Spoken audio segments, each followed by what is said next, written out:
সংসদের ছবি দেখাই একবার আপনাদের। বিরোধী সাংসদদের বহিষ্কারের প্রতিবাদ। 13 জন লোকসভার সাংসদ এবং রাজ্যসভার ডেরেক ওব্রায়েন তাদের সাসপেন্ড করা হয়েছে। এই সাসপেনশনের প্রতিবাদ, বহিষ্কারের প্রতিবাদে সংসদের গান্ধী মূর্তির সামনে প্রথমে বিক্ষোভ, সংসদে ঢোকার মুখেও বিক্ষোভ। এই প্রতিবাদের বিষয়ে জানবো রাজীব একটু জানতে চাইবো, আজ প্রতিবাদ করছেন কারা রয়েছেন এখানে, কোন রাজনৈতিক দলের সাংসদরা রয়েছেন?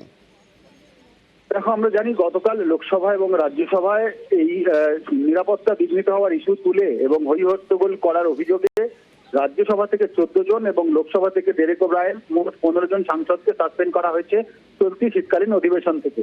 এবং তারাই, আমরা জানি যে ডেরেক ওব্রায়েন তিনি নীরব ভাবে মৌন হয়ে প্রতিবাদ জানাচ্ছেন এবং আজকে সমস্ত দলের সাংসদরা, সেখানে কংগ্রেস রয়েছেন, সেখানে অন্যান্য রাজনৈতিক দল রয়েছেন, ডিএমকে রয়েছে, তৃণমূল রয়েছে, তারা এসে গান্ধী মূর্তির সামনে, গান্ধী মূর্তি অর্থাৎ পুরনো লোকসভা এবং পুরনো সংসদ ভবন এবং নতুন সংসদ ভবনের মাঝখানে এখন গান্ধী মূর্তির অবস্থান এবং নতুন সংসদ ভবনের মকরদ্বার, সেই মকরদ্বারের ঠিক পাশেই তারা বিক্ষোভ দেখাচ্ছেন বসে এবং তাদের দাবি যে সরকারের যে বিজেপি সাংসদের সুপারিশের ভিত্তিতে এই হামলাকারীরা ভেতরে ঢুকলো, এই হামলাকারীদের ভেতরে ঢোকার পেছনে বিজেপি সাংসদের হাত, তাকে কিছু না বলে, তাকে বিন্দুমাত্র তাকে সাসপেন্ড তো দূরের কথা, তাকে জিজ্ঞাসাবাদ পর্যন্ত না করে উল্টে বিরোধী সাংসদরা যারা প্রশ্ন তুলেছে, গণতন্ত্রের প্রশ্ন তোলা খুবই স্বাভাবিক একটি বিষয় এবং গণতন্ত্রের প্রক্রিয়া, সেই প্রক্রিয়ায় যারা প্রশ্ন তুলেছে তাদেরই সাসপেন্ড করা হয়েছে।